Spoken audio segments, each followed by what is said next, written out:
Welcome to star 9 news. Palnadu జిల్లా నూతన ఎస్పీగా బాధ్యతలు స్వీకరించిన మల్లికా కార్గ్. ఈ సందర్భంగా జిల్లా పోలీస్ కార్యాలయంలో ఏర్పాటు చేసిన మీడియా సమావేశంలో ఎస్పీ మాట్లాడుతూ జిల్లాలో పోలింగ్ రోజున, పోలింగ్ తర్వాత జరిగిన సంఘటనలు సమీక్షించి శాంతి భద్రతలను అదుపులోకి తీసుకురావడం, ఓట్ల లెక్కింపు ప్రక్రియను సజావుగా జరిగేలా చూస్తామని, ఎలక్షన్ నేరాలకు సంబంధించిన ముద్దాయిలను గుర్తించి వారి అరెస్టులు త్వరితగతిన పూర్తి చేస్తామని, సమస్యాత్మక వ్యక్తులు, అల్లర్లు సృష్టించే అసాంఘిక శక్తులపైన, సమస్యాత్మక గ్రామాలపైన ప్రత్యేక నిఘాను ఏర్పాటు చేస్తున్నామని, శాంతి భద్రతలకు భంగం కలిగిస్తే వారు ఎంతటి వారైనా సహించేదే లేదు, వారిపై చట్ట ప్రకారం కఠిన చర్యలు తీసుకోబడతాయని, జిల్లాలో 144 సెక్షన్ ని గట్టిగా అమలు చేస్తాము. దీనికి ప్రజలందరూ సహకరించాలని, ప్రజా ప్రతినిధులు, ప్రజలు, మీడియా, పోలీసులకు సహకరించి జిల్లాలో లాండ్ ఆర్డర్ అదుపులోకి తీసుకురావడానికి సహాయపడాలని, దీనిని అందరూ బాధ్యతగా స్వీకరించాలని కోరారు. ఈరోజు ఎస్పీ పల్నాడుగా చార్జ్ తీసుకున్నాము. సో ఇప్పుడు మీ అందరికీ తెలుసు దట్ మన దగ్గర పల్నాడులో అండ్ ఇంకా కొన్ని చోట్ల ఆంధ్రప్రదేశ్లో there have been incidents of post poll and poll day violence. So దానివల్ల కొంచెం డిస్టర్బ్ పరిస్థితి ఉంది, పర్టికులర్లీ పల్నాడు జిల్లాలో.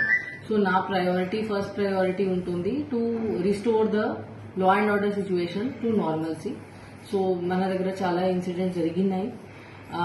ఇప్పుడు ఇంకా ఏం ఇన్సిడెంట్స్ జరగకుండా చూడటం నా ఫస్ట్ ప్రయారిటీ ఉంటుంది. దాంతోపాటు peaceful counting process and next few days after counting. So that is my first priority. Secondly, so many cases have been registered. చాలా కేసెస్ నమోదు చేయడం జరిగింది.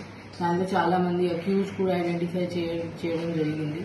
సో వాళ్ళు నెక్స్ట్ ఫ్యూ డేస్లో వాళ్ళని అరెస్ట్ చేసి వాళ్ళకి లోపలికి పంపించడం, that will be the important step to control the law and order situation. దాంతోపాటు ఇంకా ట్రబుల్ మాంగర్స్ ఎవరు ఉన్నారు, మనకి ట్రబుల్స్ అండ్ విలేజెస్ ఏమున్నాయి, దాని మీద గట్టిగా సర్వేలెన్స్ పెట్టడం, ప్లస్ మనకి చాలా ఫోర్స్ కూడా ఇవ్వడం జరిగింది పైనుంచి. అండ్ సెక్షన్ 144 కూడా అమల్లో ఉంది. సో అది గట్టిగా ఎన్ఫోర్స్ చేయడం, so that no untoward incidents take place. So that is my main priority, and my request to all political persons, candidates, political parties and public, na main request ఇది ఉంటుంది that మీరు law and order the rule of law the పాలన చేయాలి. Otherwise action చేయడం జరుగుతుంది. We will not spare. ఎవరైనా ఉండొచ్చు, ఎంత పెద్ద వాళ్ళు ఉండొచ్చు, ఎనీ పార్టీ నుంచి ఉండొచ్చు, ఎనీ గ్రూప్ నుంచి ఉండొచ్చు, that is immaterial. If anybody violates the law, వాళ్ళ మీద as per law strict action చేయడం జరుగుతుంది. ఇంకా ఇన్ఫ్యాక్ట్ మన ఫోర్స్లో కూడా, మన పోలీస్ డిపార్ట్మెంట్లో కూడా any laxity, any negligence are connivance, వాళ్ళతో రాంగ్ పర్సన్స్తో కలిసి పని చేయడం ఆర్ ఆన్ పర్పస్